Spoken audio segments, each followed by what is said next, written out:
हे असाही चर्चेचा विषय असं कधी नाही आहे. जनावर वाहून गेली त्यांना मदत मिळाली पाहिजे आणि त्यासाठी वाहून गेलेल्या जनावरांचं पोस्टमॉर्टम होत नाही.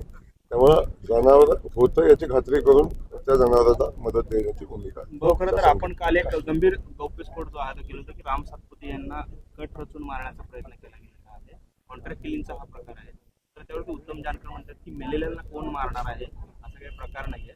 मंत्री काय सांगतात त्यांनाच आता जर त्यांचा त्यात काय विषय नाही तर त्यांनी त्याच्याबद्दल बोलणं उचित नाही माझं म्हणणं आहे.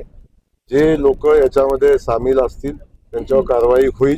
कोणी काही म्हटला तरी त्याच्यावर कारवाई होईल. त्यामुळं त्याचा तपास चालू आहे. तपासामध्ये जर हा विषय तपासामध्ये उलगडा होईल, कोणी दिला किंवा नाही दिला, मोकळा थेट होता याची खात्री केली जाईल आणि त्या अनुषंगानं चौकशी होईल. याच्यामध्ये चौकशीमध्ये कुणाला अडचण असायचं काही कारण नाही मला वाटतं.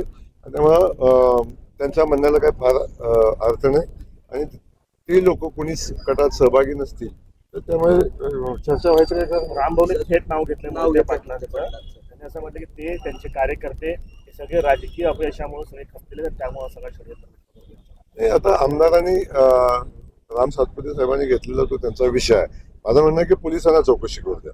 चौकशीमध्ये जे नाव पुढे येईल, चौकशीत जे सत्य पुढे येईल त्या अनुषंगाने कारवाई होईल आणि त्याच्यामध्ये कुठलीही तडजोड केली जाणार नाही. उत्तम जानकर त्यांचं असं म्हणणं आहे मुरदाड माणसाला कोण मारणार, तो त्यांचा विषय आहे. मी सांगितलं ना, अशा वक्तव्याला फार गांभीर्याने घेऊ नये आणि त्यांनाही फार गांभीर्याने घेऊ नये.